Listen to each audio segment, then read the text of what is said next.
जय माता दी दोस्तों। माता रानी आपकी सारी मनोकामनाएं पूर्ण करें और आप जीवन में खूब सारी तरक्की करें। इसी के साथ आज का जो वीडियो है वो मैं शुरू कर रही हूं। दोस्तों आज के वीडियो में मैं आप सबके साथ शेयर करने वाली हूं अहोई अष्टमी व्रत की बिल्कुल सरल पूजा। किस प्रकार से कम सामान में आपको पूजा जो है वो करना है, इस वीडियो में संपूर्ण जानकारी जो है वो आप सबके साथ शेयर करने वाली हूँ। तो चलिए शुरू करते हैं आज का वीडियो और जान लेते हैं अहोई अष्टमी व्रत की बिल्कुल सरल पूजा विधि। सबसे पहले यहाँ पे मैंने एक चौकी जो है वो बिछाई हुई है, उसके ऊपर मैंने एक लाल कलर का वस्त्र बिछाया हुआ है। इसकी जगह पे आप कोई भी पीढ़ा ले सकते हैं, जो भी चौकी है वो ले सकते हैं। अगर नहीं है तो आपको जमीन में जो मान लीजिए कच्चा है तो आपको अच्छे से साफ कर लेना है और उसके ऊपर आपको जो रंगोली है वो बना लेनी है और दीवार में जो अहो माता की फोटो है वो बना के और बच्चों का नाम लिख के या बच्चे जो है वो बना के आप पूजा जो है वो कर सकते हैं। अभी ये चीजें जो है वो दूर दूर तक नजर नहीं आती हैं, तो मैं यहाँ पे चौकी जो है वो लगा के आप सबको पूजा जो है वो दिखा रही हूँ।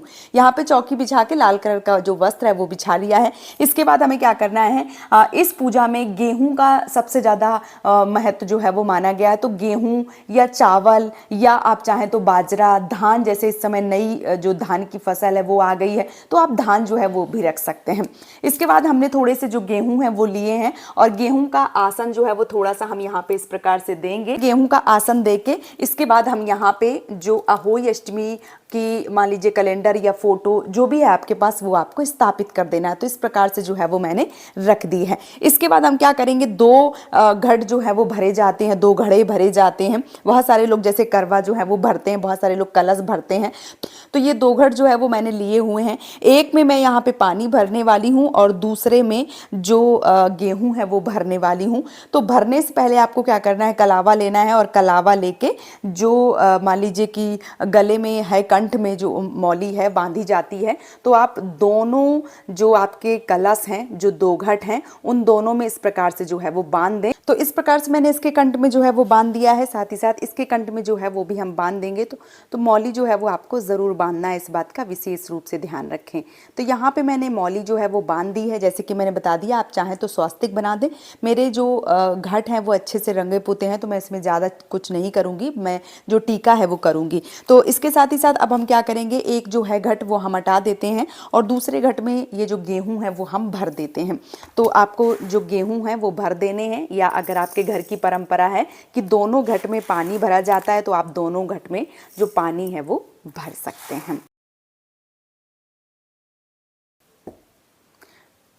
तो ये देखिए जो गेहूं है वो हमने भर दिए हैं और यहाँ पे थोड़ा सा गेहूं का आसन जो है वो हम देंगे और ये जो कलश है वो रख देंगे। याद रखें ये कलश जो है वो बहुत ही अच्छे ढंग से रखें। अगर आपके इधर उधर जरा से भी हो रहे हैं तो उनको प्रॉपर तरीके से रख दें, क्योंकि ये जो घट होते हैं ये बहुत सारे लोग, जैसे मैंने बता दिया, अगले दिन हटा दें। बहुत सारे लोग जिस दिन धनतेरस होता है उस दिन हटाते हैं, बहुत सारे लोग छोटी दिवाली, बड़ी दिवाली, जैसे घर की परंपरा होती है उस प्रकार से हटाया जाता है और पानी जो है वो भरा जाता है। एक में पानी और एक में गेहूं। तो जो गेहूं और पानी भरे जाते हैं, जो गेहूं वाला मटका होता है वो दान दिया जाता है और जो पानी वाला मटका होता है उस पानी से जो भी आपके घर में संतान होती है उनको स्नान करवाया जाता है। तो आप ये जो घट होते हैं ये संभाल के रखिए, मतलब कहने का मतलब ये है कि इतने अच्छे से रखें ताकि ये जो घट है वो इधर उधर हिले नहीं और मान लीजिए कि गिरे नहीं। इस बात का विशेष रूप से ध्यान रखें। एक में आपको पानी भरना है और एक में गेहूं भरना है। तो एक में मैंने गेहूं जो है वो भर दिया है। इसके साथ ही साथ जो दूसरा हमारा घट है उसमें हम भरेंगे पानी। इस प्रकार से तो हमने यहाँ पे जो पानी है वो भर दिया है। इस प्रकार से जो पानी वाला मटका है वो हमने यहाँ पे रख दिया है। इसके ऊपर जो गेहूं की कटोरी है वो रखी जाती है और उसके ऊपर जो भी जैसे सिंघाड़े रखे जाते हैं, बतासे रखे जाते हैं, या अपने घर की परंपरा के अनुसार पूड़ी जो है वो रखे जाते हैं। तो जो भी आपके यहाँ रखा जाता है उस प्रकार से आपको रख देना है। तो यहाँ पे ये देखिए ये गेहूं की जो कटोरी है वो हमने यहाँ पे भर दी है और ये गेहूं की कटोरी जो है वो हम इस प्रकार से रख देंगे। इसके ऊपर जो मान लीजिए फल हैं वो रखे जाएंगे और बहुत सारे लोगों के घर की परंपरा के अनुसार इसमें जो दीपक है वो जला के रखा जाता है, बहुत सारे लोगों के घर में नहीं रखा जाता है। आपके घर की जैसी परंपरा है उस हिसाब से आपको करना चाहिए। तो यहाँ पे जो गेहूं है उनके ऊपर हम जलाएंगे इस प्रकार से दीपक और उसके बाद हम करेंगे अपनी पूजा को शुरू। अब हम जो दिया है वो जला देंगे और अपनी पूजा जो है वो स्टार्ट करेंगे। तो ये देखिए जो दीपक है वो हमारा जल गया है। अब हम क्या करेंगे, अब हम सर्वप्रथम करवाएंगे माता जी को स्नान और उसके बाद करेंगे और पूजा। तो जो दीपक है वो जल रहा है, अब हम करेंगे स्नान। तो यहाँ पे हमने एक पुष्प लिया है, में डुबो के भाव रूपी स्नान जो है वो करवाएंगे। तो यहाँ देखिए गणपति भगवान जो है वो भी बने हुए, माता जी बनी हुई हैं, ये घट जो है वो बने हुए हैं। तो सबको भाव रूपी स्नान जो है वो हम करवाएंगे, क्योंकि बहुत ज़्यादा गीला जो है वो हमें नहीं करना है। तो भाव रूपी स्नान जो है वो हमें करवा देना है। उसके बाद क्या करना है, उसके बाद हम उड़ाएंगे वस्त्र। तो यहाँ पे मैंने चुनरी जो है वो ली हुई है, ये मैं उड़ा रही हूँ माता जी को। अगर आपके पास चुनरी नहीं है तो फिर यहाँ पे आप जो कलावा रूपी वस्त्र हैं वो भी पहना सकते हैं। तो इस प्रकार से मैंने जो चुनरी है वो माता जी को पहना दी है, और जो वस्त्र हैं वो हम कलावा रूपी इस प्रकार से जो हमारे दो घट हैं उनको पहना देंगे। आप चाहें तो जो वस्त्र है वो जैसे आपने कंठ में बांध दिए हैं तो फिर दोबारा से पहनाने की ज़रूरत नहीं है। इसके साथ ही साथ अगर आपके पास स्याहू की माला है तो यहाँ पे जो घट हैं उनको पहनाई जाती है स्याहू की माला। स्याहू माता की फोटो होती है, उसमें चांदी के जो मोती हैं वो पिरोए जाते हैं। तो आपके पास अगर हैं तो आप जरूर डालिए, क्योंकि जो मनके होते हैं, जो मोती होते हैं, वो बच्चे होते हैं तो फिर एक एक मोती उसके बाद फिर साल के हिसाब से बढ़वाते हैं। बहुत सारे लोग बच्चों का जन्म होता है तब बढ़वाते हैं, उसके बाद शादी होती है तब बढ़वाते हैं। तो आपके घर की जैसी परंपरा है उस हिसाब से आपको स्याहू की जो माला है उसमें जो मनके पड़ते हैं वो डाल के, और जो मान लीजिए माला है वो इस तरीके से जो दो घट रखे जाते हैं उसमें भी आप पहना के और पूजा जो है वो कर सकते हैं स्याहू माता की। इसके बाद स्नान करवाने के बाद में हम यहाँ पे चढ़ाएंगे पुष्प। तो इस प्रकार से हमने माता जी को जो पुष्प है वो चढ़ा दिया है यहाँ, साथ ही साथ दो घट को, और यहाँ पे जो अग्निदेव हैं मतलब जो दीपक जल रहा है उनको हम पुष्प जो है वो समर्पित करेंगे।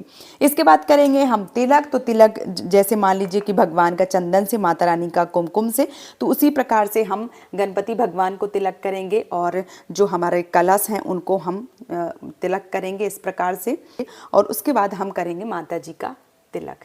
तो यहाँ पे माता जी का तिलक कर दीजिए, यहाँ पे जो भी बने हुए हैं उन सब का तिलक जो है वो आपको कर देना है इस प्रकार से। और अक्षत जो है वो ज़रूर चढ़ावें। तो यहाँ पे जो अक्षत है वो हम चढ़ाएंगे इस प्रकार से। ये चढ़ा दिया हमने अक्षत।